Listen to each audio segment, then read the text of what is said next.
Incoming transmission. The Klingon word of the day is mob. These are the voyages of the starship Enterprise. Engage. So, this is a huge victory for the good guys. Scotty, beam me up. Resistance is futile. Live long and prosper. Boldly go where no man has gone before.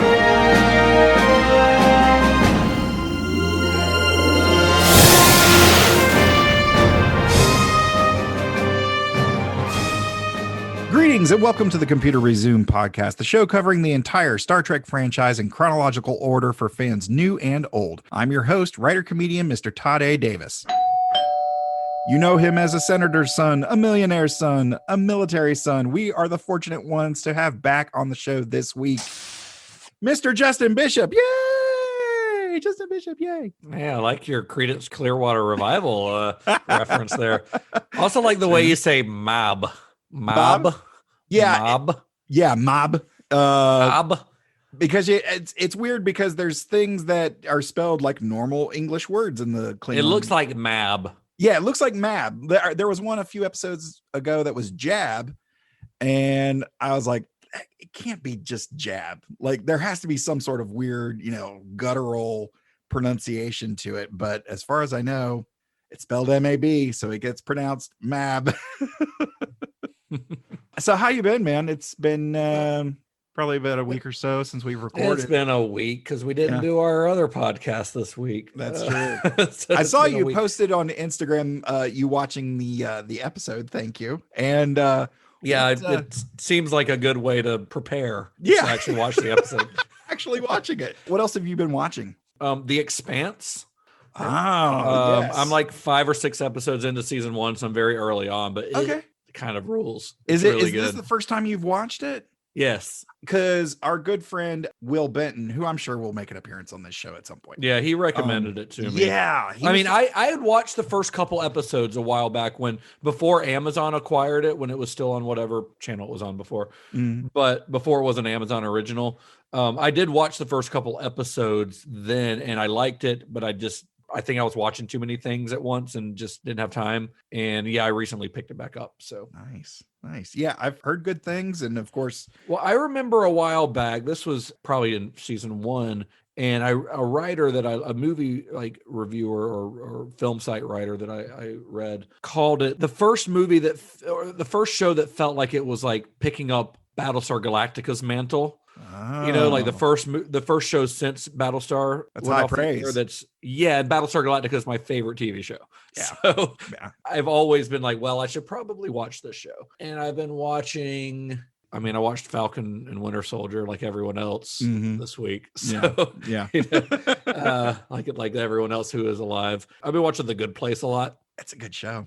It's a great show. Yeah, it's legit really becoming funny. One of my favorite sitcoms. Yeah, because it's smart. It's like philosophical debates. Yeah, and hilarious at the same time. Yeah, it's so well cast, very well written. The production value's solid, but like really funny and very philosophical. It's like very thought provoking and hilarious at the same time. Yes, absolutely, really, really good. We are working our way through Modern Family. We had, we were watching. That's one I haven't watched yet. I've heard everyone tells me to watch it, but it'll be on the list. Add it to the list. 11 ever-growing list. Yeah, 11 seasons. It's not going anywhere. 11 seasons. 11. That is quite a commitment. It's a lot. If they're half hours, so 20, 22 minutes. But I've also slowly been working my way through this show called Dark on Netflix. Have you seen that? Dark. Yeah, it's a German show. Really? What's give me the elevator pitch. Well, if I say too much, it'll ruin some surprises. Okay, fair enough. But I will say that it involves multiple time periods in a small German town where there's a nuclear power plant. And it feels very much like I get Lost vibes from it. Okay. in that every episode brings up more questions than it answers. You know, it's 3 seasons, fairly short, 10, 12 episodes. Mm-hmm. I'm almost done with season 2, so I'm pretty far into it. And I've heard that it sticks the landing very well. Nice. It's not still in production, is it? No, it's over. Third season ended it. Yeah. Okay, cool. I'll have to look into that because, we've been talking about certain things that we want to start after Modern Family, and the ever-present question of, well, what do you want to watch? I don't know. Yeah. So I'm sure we'll get there eventually. Yeah, we did Falcon and Winter Soldier, and oh boy, that was freaking awesome. It was good. Yeah, it's I really watch a lot of The Wire too. I've never cracked The Wire. This is my second or third time all the way through. Oh yeah, everybody raves. I don't rewatch TV shows really. Usually I'm one and done just because it's so long of a commitment. There's too many other good shows out there, which other people are not like that. Like my wife, she wants to watch the same shows, her comfort shows over and over. And I get that. And and some people like the feeling of like, I know what's going to happen, so it's low anxiety and I like to be constantly surprised by all the media that I consume. So I don't rewatch movies a lot. I don't rewatch TV shows a lot. I mean, I have movies that I revisit, but when I revisit them, it's every couple of years. Maybe. Yeah, I was going to say there's like maybe 5 movies that I might revisit annually, but most of them like, I haven't seen this movie in a few years, even if I own it. Just because there's a lot of new stuff out there, and I don't want to watch the new stuff. Tons of new stuff. Yeah, I've been kind of steering clear of all the Batman stuff. Have you watched Justice League yet? No, I have not. I watched it Sunday. Did you? That's quite a commitment from what I understand. But like, I watched it in one sitting. Did you? And I took bathroom breaks. And stuff. But I'm a big Batman fan, and I've been trying to steer clear of a lot of the Batman stuff until I see the new one, because I told myself I was only gonna watch the trailer once, which I did for a good long while, and then that's when like the pandemic hit and the shutdown and all this stuff, and then finally I was kind of like, I haven't watched that in a while, and it's gonna be a while before we can actually see it in the theater, so let's start. And I watched it a couple more times. Talking about the Matt Reeves, Robert Pattinson, Arbats, and I'm really psyched for it. I'm very psyched for it. I think Matt Reeves rules, and I think Robert Pattinson rules. And I think he gets a bad rap because of all the like teeny bopper. Yeah, I think that's starting to break because people are starting to see him in cool stuff. Like he's in Tenet, like most recently. He's in A Good Time is really good. That was directed by the Safdie brothers, who did Hidden Gems. The one with Sandler. And then he's in The Lighthouse. Yeah. Anyway. Lighthouse got a lot of solid juice behind it. Like Robert Pattinson rules. Yeah. And I think he's one of the best actors out there right now. I think for me personally, I was just like, if we're ever going to get a Batman movie that really showcases Batman as a detective, it looks like it could be this one. Yeah. A lot of Seven vibes, David Fincher's Seven coming off. Oh, there are shots in that trailer that are ripped directly from Seven. Not like vibes. It's like Matt Reeves is specifically going, I really like the movie Seven, directed by David Fincher. Have you guys seen it? This is what it looks like. Here's what it would look like if Batman was in it. Yeah. No, I mean, it looks like it's really well cast and well shot. And nobody sets out to make a bad Batman movie. Not really. I mean, sometimes whether or not they've been successful in that effort is to be debated. I enjoy most of the Batman movies, even the ones that are considered bad. Yeah, like the Joel Schumacher ones are not good movies, but they're enjoyable movies to me. Sure. I mean, I think they're high camp fun, and they're very bad, especially Batman and Robin. But I do draw the line at Batman versus Superman. I think is pretty bad. Yeah, I think it's really actually very bad. Yeah, but I will say, I don't want to give anything away, but I will just go ahead and tell you, spoiler-free review. I liked Zack Snyder's Justice League. I liked it a lot. All right. I was surprised. You strike me as someone that's hard to please when it comes to superhero fare. Most of the Marvel stuff I'm down for. I mean, they've got a good formula. Yeah, they do. They know what they're doing. Kevin Feige has a good hold on what they're trying to do. There are some blunders here and there. Most notably, I think the second Thor movie is at the bottom of the barrel to me. Yeah. And Iron Man 2 is pretty close to the bottom to me. But and even those I don't hate. I mean, there's things about both of those that I enjoy. Yeah. So they're not like terrible. The least of Marvel's movies is better than the best of some other franchises. I think Zack Snyder I think he fundamentally misunderstands the characters. Yeah. And I think that's why I disliked Man of Steel and Batman versus Superman. But I've come to terms with it, and I was able to look past that a little bit in the new one. I mean, it's very self-indulgent. It's 4 hours long, but it does start. The first hour has 3 needle drops, and 2 of them are Nick Cave songs, and one of them is This Mortal Coil. So I'm like, this is the gothest superhero movie I've ever seen. I texted Bunny. I was like, this is like a sad bastard superhero movie. This is like they're making this for me. I love it. Wow, nice. I mean, it's not a perfect movie. It's got its faults, believe me, but I was pleasantly surprised. And you HBO Max? Yeah, man, that's the only way to watch it. Okay, I couldn't remember because didn't they say they were going to do it in the theaters, or am I just? They will. They have not said that I know specifically, but he shot the movie in 4:3 ratio, which is a square, not anamorphic, which to me indicates that they're going to try to release it on IMAX one day because that's the shape of an IMAX screen. So nice. Anyway, what would you think if Zack Snyder directed a Star Trek movie? Oh man, a lot of slow-mo. It would look amazing. It would look great. Yeah, because very, very brooding. Yeah, I think there would be a lot of light source from outside the ship, and I think they did this a little bit in First Contact or Generations, where like Picard is in his quarters and Deanna Troy's in there talking to him, and it was like, "Hey, somebody want to turn on a lamp or something?" It was just all dark, except when he would walk past a window, like a light would go over his face, which was really cool. But I feel like Zack Snyder would try to do that throughout the entire movie. Yeah. But I think it would be cool. That would actually be a lot of fun. Didn't Jonathan Frakes direct First Contact? Jonathan Frakes directed First Contact, and I thought did he direct Insurrection? I forget. I think he directed another one. I'm drawing a blank now. Wow, and you host a Star Trek podcast. You don't know every bit of trivia? I am so glad I figured out a different name for the podcast instead of Trexperts, because I would have not lived up to the title at all. I'm not sure Computer Resume was the best choice. You know what? It's better than Trexperts, I think. How do you spell Trexperts? That's why I changed it, because I could not figure out. I was like, I gotta have some sort of logo, and then I was Is there an X in there? Is it? Yeah, I was like, do you go with an X? Do you go with a K? Yeah, is it KS? Because then you get Trex Perts or Trek Spurts, and it's Trek just like Spurts. That just sounds gross. So I'm real excited about Star Trek. Super excited. I mean, it's in the title. So all that being said, thank you for coming back on the show, but let's get into this week's recap. Spoiler alert. Spoiler alert. Spoiler alert. When Enterprise comes between bitter rivals, release that hostage. The crew becomes a target. This isn't any of our business. I've got an armory full of torpedoes. We're not handling this in the right way. Any other orders of mine you'd like to question? An all-new Enterprise. So a ship from Earth, the Fortunate, is attacked by Nausicaans, and Enterprise is sent to help. When they arrive, the freighter is relatively unharmed apart from Captain Keen, who's down for the count in the infirmary, and the rest of the crew are like, "What you want?"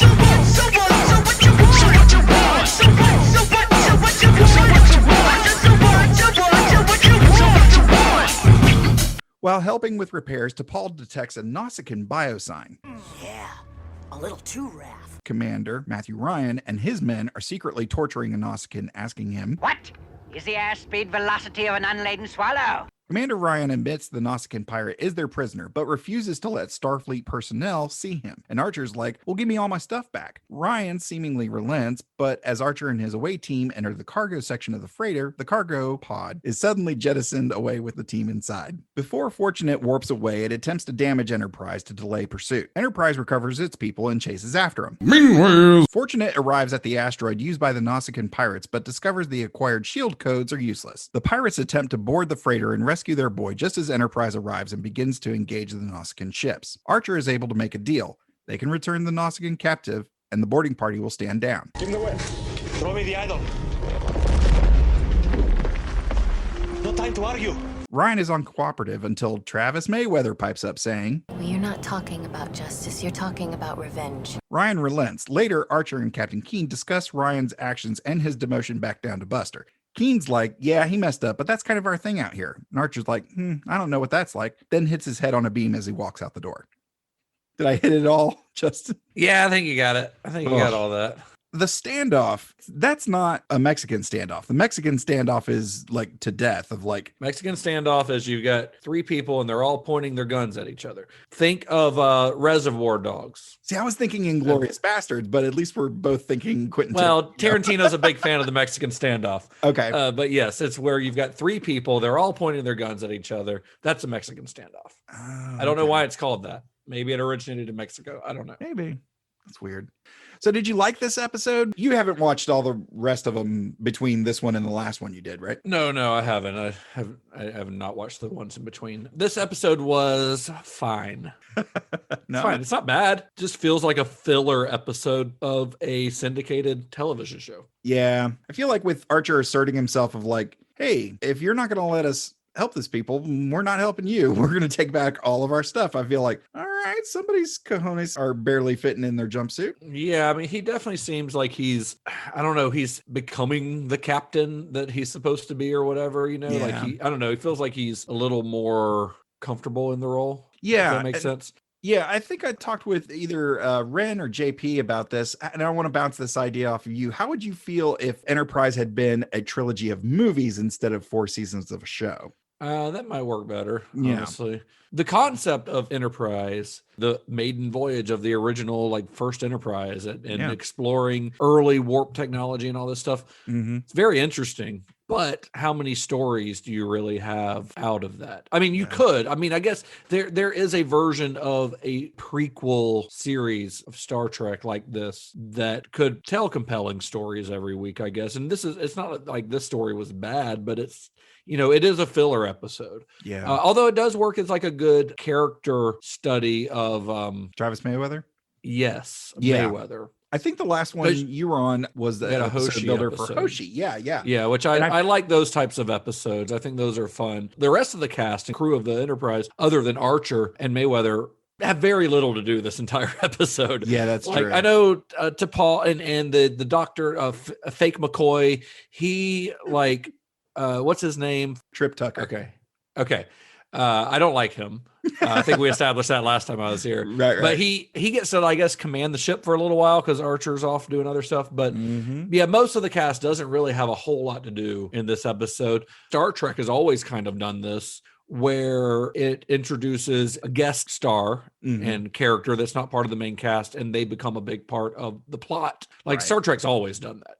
Ever since the original series. And not that's like an innovative thing. I mean, lots of TV shows do that, but Star Trek in particular does do it. It works well in a show like this that's like syndicated, in that your people aren't going to necessarily watch every episode, not like they do now, like if it's on Paramount Plus or whatever, right? Where they can watch them all now. But when this originally aired, you might catch an episode, you might miss a couple. And so it stands alone as its own story, something you don't see a lot in TV now, honestly. The other thing that I thought might be an interesting change was that having most of that first episode, and I think we talked about this when you were on first, was having most of that first season take place on Earth and having the season finale be the launch of Enterprise.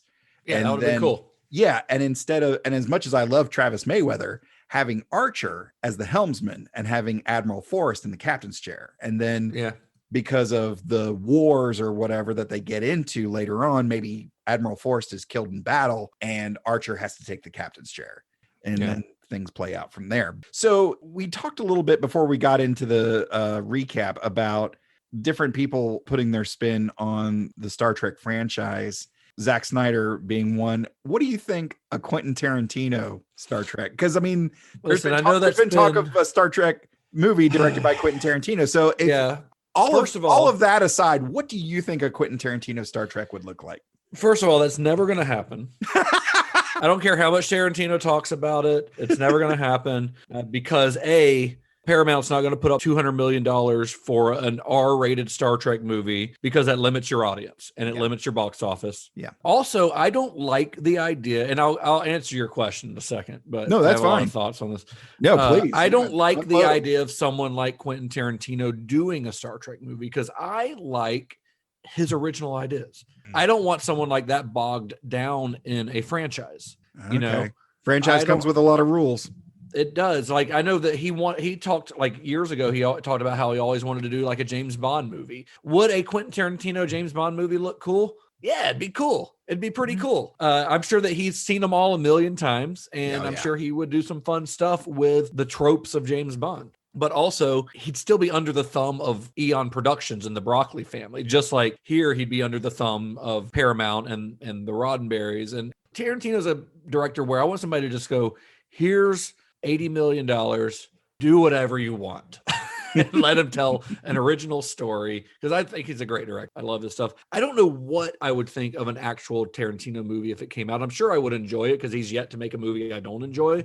I think they're all good, but I don't see his style vibing with Star Trek, especially in dialogue.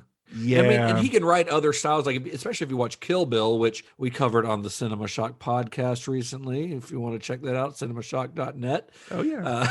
Nice plug. Kill Bill, very smooth.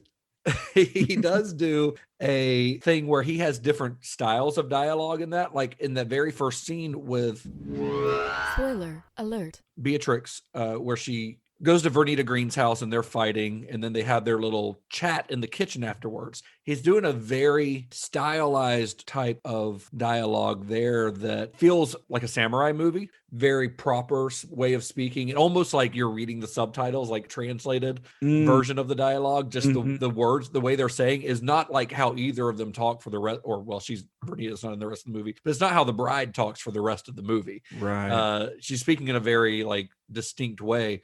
So Tarantino can clearly mimic other forms of dialogue other than making it sound necessarily like quote unquote Tarantino dialogue. So yeah, he could do it. I'd rather see him do other stuff. I just don't want him to do it. Yeah, he doesn't seem like the type of director that would be super on board for a space odyssey type thing. And I think when he says that he's writing a Star Trek script, and he's even apparently had meetings about it, or when he says that, he's working on a James Bond, I think that's just, as a writer, he has ideas and he's like, gonna write. That doesn't mean it's going to happen. Yeah. It's kind of, you and I both know that scripts bounce around and get changed so much from the initial final draft to what actually ends up on screen. It touches God knows how many hands. For instance, there's a movie that's out right now called Chaos Walking. It's based on a series of books by Patrick Ness. Patrick Ness is a really good writer. The books are incredible. I first read those books years ago, like probably 6 years ago, because they announced that a movie was in the works. Movie's just now coming out, but they announced it, and they announced that Charlie Kaufman would be writing the screenplay. Well, Charlie Kaufman's an incredible writer, and an incredible filmmaker, one of my favorites. I just read a novel by him that's one of the wildest things I've ever read. And I was intrigued that like he would be adapting this, and I read what the book was about. It sounded pretty intriguing. I was like, yeah, I could see Charlie Kaufman doing this. Well, Charlie Kaufman did write a script, but the version of the movie that's on screens now is not the Charlie Kaufman movie. Because Charlie Kaufman is too weird to be writing a mainstream Hollywood movie. Honestly, I've not seen Chaos Walking. Reviews are pretty middling about it, like pretty, meh. I imagine the version that Charlie Kaufman wrote was probably pretty cool, but I bet it didn't stick to the novel very much. He tends to go in his own direction. I mean, adaptation, what started as an adaptation of The Orchid Thief, and look what it came out as, Right. So with that being said, do you have a favorite or a top 3 or a top 5 directors that you'd like to see take a shot at Star Trek? Off the top of my head, I would try to just say people that I think would do a good job and that I think would fit. Like that it would make sense for them to do a Star Trek movie, if that makes sense. Yeah. Because it's like, I could say, Steven Spielberg doing Star Trek would be awesome. Yeah, I mean, it probably would because he's Steven Spielberg. Right. He's not going to do a Star Trek movie. No. He doesn't need to. Yeah. James Wan. Okay. I would say James Wan would be in there because he has proven that like he can do big blockbusters. I love his horror movie stuff, but he also did a Fast and the Furious movie that was really good. And he did Aquaman, which is really good. So I could see him doing a Star Trek movie. Nice. I think it could be cool. Yeah, I think so. Let me think of who else. I started to say Justin Lin, and then I remembered, I think Justin Lin actually directed the third one, didn't he? Yeah, Star Trek I think- Beyond. I think that yeah, was I think he Justin did. Lin. Yeah. My brain went back to Fast and Furious because we were talking about James Wan, and I thought Yeah. of Justin Lin, and then I'm like, no, he actually did one of those. Yeah. It's a good one. It's a really Star good Trek one. Beyond. Star Trek Yeah. Beyond is really good. Yeah. The only one of those I don't particularly care for is the Second one. The second one, yeah. Yeah. The Star It's Trek Into Darkness. yeah, I have my issues Not with it, awful. It's just well, I'm sure you'll do an episode on that Oh, yeah. in like 6 years or whatever. Yeah. you get to that point on the show. Yeah. Kind of stuck in my head ever since I heard someone say this, that Star Trek stuff is a lot of like a submarine movie, because they're all, it's kind of the ship to ship battle stuff that they do. I mean, Star Trek is a lot more than that, but I'm trying to think of directors like who did Master and Commander? Like who did that? I can't think of who did Master and Commander, but something like Star Trek, for some reason, because it's a big franchise, I think of these like journeyman directors and that sounds like a knock on them. I don't think it is. I think being a journeyman director is actually a really good skill, and there are some movies that could only be helmed by those type of guys. I don't think James Wan necessarily is like a journeyman director, but I think some directors work better within the confines of a studio than others do. It's why I think that some directors have really thrived working in the MCU. Like someone like James Gunn, who none of his like previous work prior to the MCU would have made you think that he would direct a big Marvel movie. Yeah, his resume does not scream big corporate franchise. But he seems to be working well within that system. Yeah. Whereas like Edgar Wright tried to do it, and because he was supposed to do Ant-Man, that didn't work out, and it was due to creative differences. And I think it was just because he didn't work well within that system. He just works well doing his own thing. Yeah. So it makes me think of directors who could work within that system, and honestly just makes me think of other guys who have done Marvel movies, right? Because a lot of them are those types. So those are kind of the guys that could do it. Who's your dream director? I mean, would it be Spielberg? I think Spielberg would do great. Yeah, I mean, Spielberg does everything well. Yeah. If we're getting weird, let's do a Darren Aronofsky Star Trek. Okay. That would be great. Sure. I would watch why that. not? I would watch. He was supposed to do Batman at one point, so he clearly doesn't That's care. true. He doesn't mind doing big studio movies. Did you ever read his Batman? No. Trip? Oh, it's all year one, right? Was it year one? It's not good. I loved Darren Aronofsky though, and I think that would be cool. Just to see, even if it was a train wreck. But Michel Gondry. And- I'd watch a Cardboard Enterprise. Oh, I would forever. love a Michel Gondry written by Charlie Kaufman. Yes. Oh my God. And Jack Black is Kirk. Yeah. Jack Black plays Kirk. Jim Carrey plays McCoy. Oh, this is getting good. Mos Def plays Spock. Oh, I'm in. Yeah, absolutely. Actually, I kind of love the idea of Mos Def as Spock now. Yeah, that would be great. Just to see him in the wig and ears. Here's a weird one. Paul King. Do you know who Paul King is? Doesn't ring a bell. It's a British director. Mm-hmm. He was responsible for a show called The Mighty Boosh, which I love. I've heard of that. Noel Fielding. But he did the Paddington movies. And I love the Paddington movies for one, but I also think he has a very fun, whimsical style. I just like that guy. I think he's cool. That's awesome. How do you feel about maybe somebody like, in terms of aliens and whatnot, someone like Guillermo del Toro? Yeah, that would be cool. I think I'll watch anything he does. So yeah, I love Guillermo. I'm sure there'd be an alien that looked like a big bug, of course, like a giant beetle, with like mandibles. It's something with mandibles, like the Predator. Yeah. How is the Predator not made it? The Predator. Oh my gosh, that's got to be a comic book. There's definitely a comic book. It has to be. There's no way they haven't made a comic book. They've made Predator meets everything. Yeah. They've made Star Trek meets everything. They've made a Star Trek Doctor Who crossover. They've done Predator versus like RoboCop or everything. Something, Yeah. Everyone has fought the Predator at this point. I'm looking it up right now. Yeah. To see if it exists. I don't think it does. Did we just stumble on the next big thing? Oh man, let's write this right now. Is this how we retire, Justin?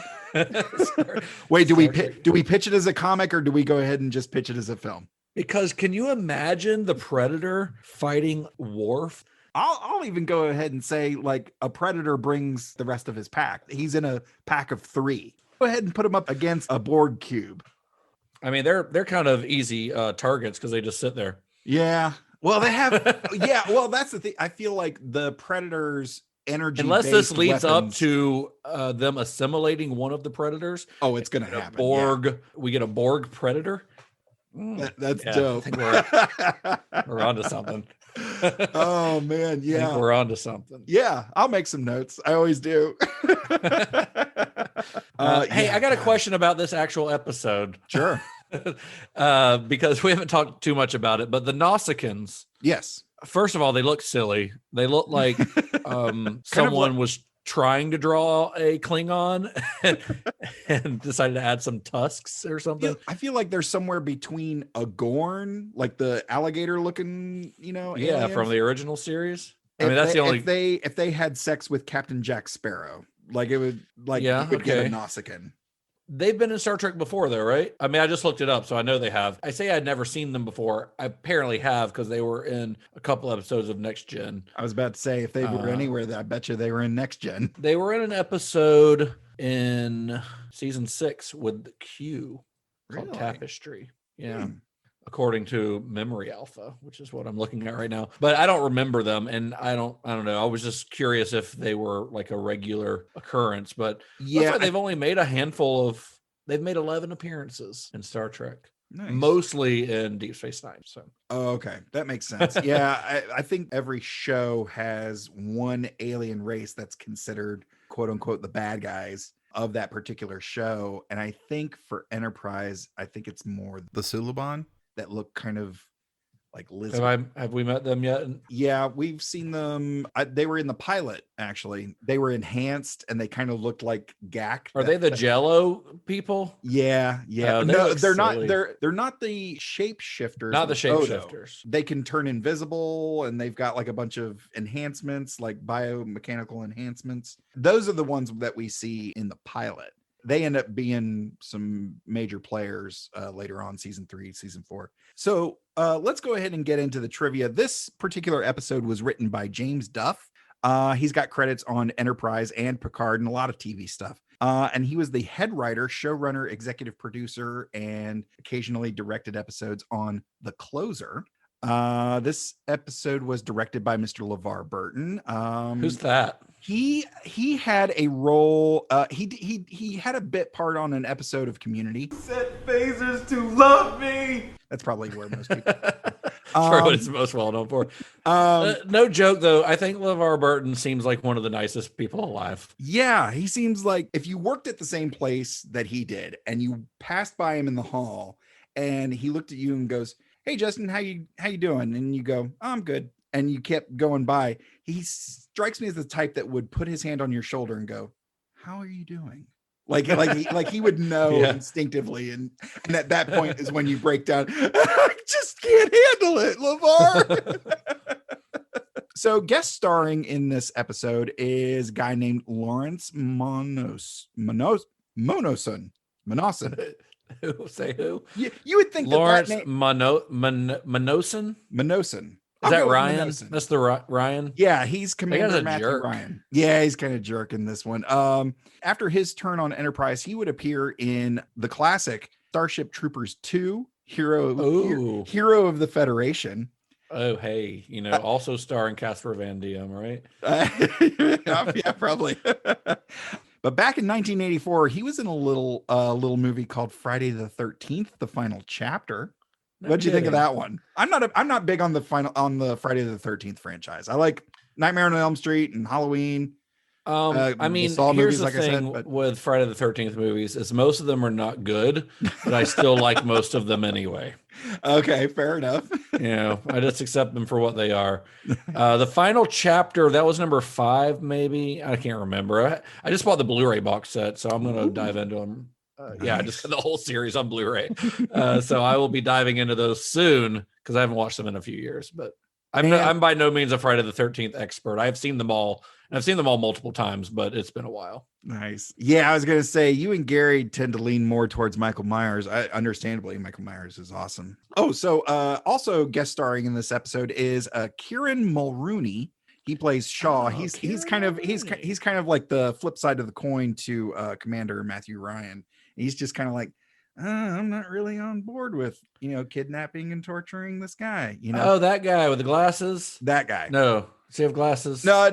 He doesn't have glasses. He's kind of the skinny guy. Kind of the skinny guy? Yeah. Yeah. Like, no, hey, we got to do this. And he's just like, well. And then he like gets up in his face and he's all like, yeah. That guy wrote Power Rangers. The movie. Yeah.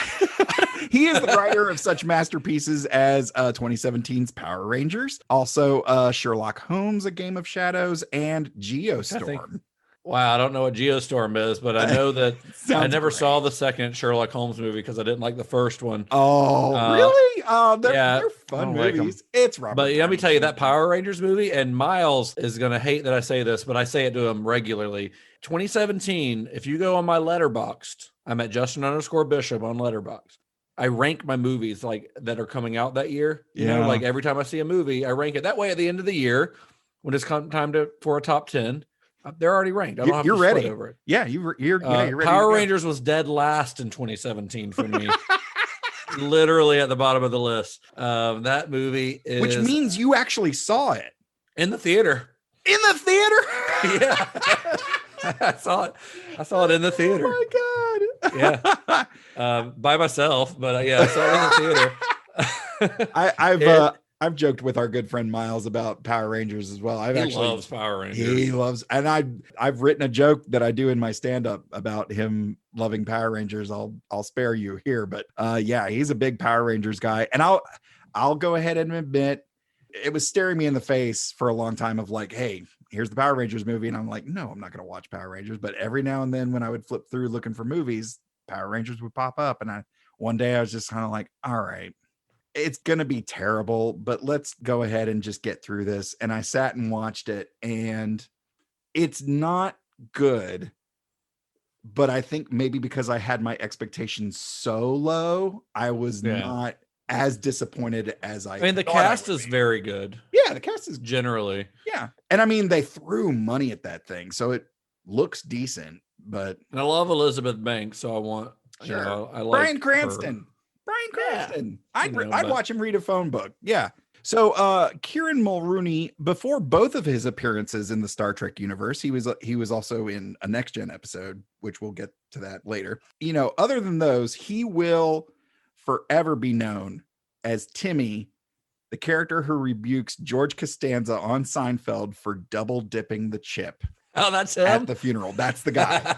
Yep, absolutely. He double dipped the chip. He double dipped the chip. Yeah, that's that makes me really like this guy. I like anyone that shows up on Seinfeld, including Bryan Cranston. Bryan Cranston, Patton Oswalt. I mean, that list is huge of folks who have guest starred on that one. And it's as a comedy fan, it's kind of one of those. Just even if you get one of those lists that, hey, here's like the top 20 episodes, and you only watch those top 20. You're going to get so many little nuggets out of it. But yeah, that show, even its low points, was still really, really great. Seinfeld's the best sitcom to ever exist. So yeah, go on record as saying that. It's it's very high on the list of greatest sitcoms of all time for sure. Yeah. It's easily top 5, I would say, on most people's lists of the greatest, right after Big Bang Theory. Yeah. Wait, are you? That's a joke. I was going to say, Theory. I thought you weren't a fan of Big Bang Theory. I think it is nerd-sploitation, and it's not funny. Here's the thing. As a comedic exercise in writing, I like the prompt of like 2 scientists are roommates and a pretty girl moves in next door. I think that's a great writing prompt for as long as that show went. And a lot of nerd-sploitation for sure. So it wasn't perfect. I don't think any show really has been. There's been a few that are pretty darn close, but yeah. But anyways, yeah, Seinfeld, it's comedy gold, all the way around, regardless of any personal feelings about Seinfeld and his career or material or methods. Yeah. Thank you so much for coming on, Justin. We're about at the end. Are we done? Was that all? That's pretty. Yeah, I kept it pretty short with just the folks involved in 2 in front, 2 behind the camera. Next week, our good friend Gary Horn is coming back on the show for Enterprise Season 1, Episode 12, Silent Enemy. which of course is available on Paramount Plus. So hope y'all go and watch it so you can tune in and listen to us talk about it very little, and we'll talk about something else. Probably. We're probably going to talk about wrestling. Gary's hip deep in wrestling stuff right now, so I'm sure we'll get into that a little bit. Justin, tell everybody about CinemaShock. It's a movie podcast. We talk about movies. We talk about the creation of cult movies, basically. Like, by creation, I mean, like, we go into a deep dive on the behind the scenes stories on these movies. So we will have just finished up the first half of our Toby Hooper series, and we'll be starting our Dan O'Bannon series. Dan O'Bannon is a filmmaker, writer, director who has worked on everything from Alien to Star Wars to heavy metal to Return of the Living Dead. Nice. He's all over the place. There's some good ones. I watched Dark Star. Yeah. Yeah, well, I hope so, because we're recording an episode on it soon. So. Yeah. I've got some thoughts. Thank you for watching the movie. Yeah. Where can they find you online? I am at Justin_Bishop on Twitter and Instagram, and the podcast is at Cinema_Shock on Twitter and Instagram, or CinemaShock.net. And Todd's on there. He's a co-host. Yeah, I and make Gary. Occasional appearances. And I am at Mr. Todd A. Davis on all the socials. From all of us at the Computer Resume podcast, thank you so much for listening, and I'll see you in 10 Forward. Feel free to send us your subspace transmissions to computerresumepodcast@gmail.com or at Computer Resume on Facebook, Twitter, and Instagram. The Computer Resume podcast was created and produced by Mr. Todd A. Davis. Our logo was done by Will Martin at heyitswill.seo on Instagram. And I'm Kat Davis at that.darn.cat with a K on Instagram. The Computer Resume podcast is part of the Slice of Fried Gold Network. Hashtag LLAP. We'll see you next time. Going through a Star Trek. We're doing Star Trek stuff in space.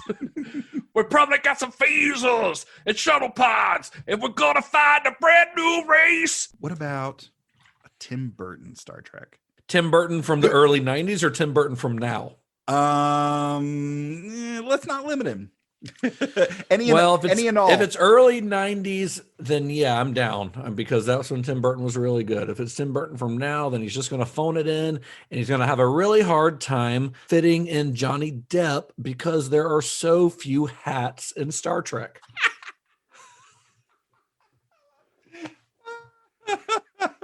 Think about how many hats you see in Star Trek, and outside the holodeck and outside of Whoopi Goldberg, because she has wonderful hats. Oh, yeah, she does. It's more of a habit, really. Yeah. But very few hats. Yeah.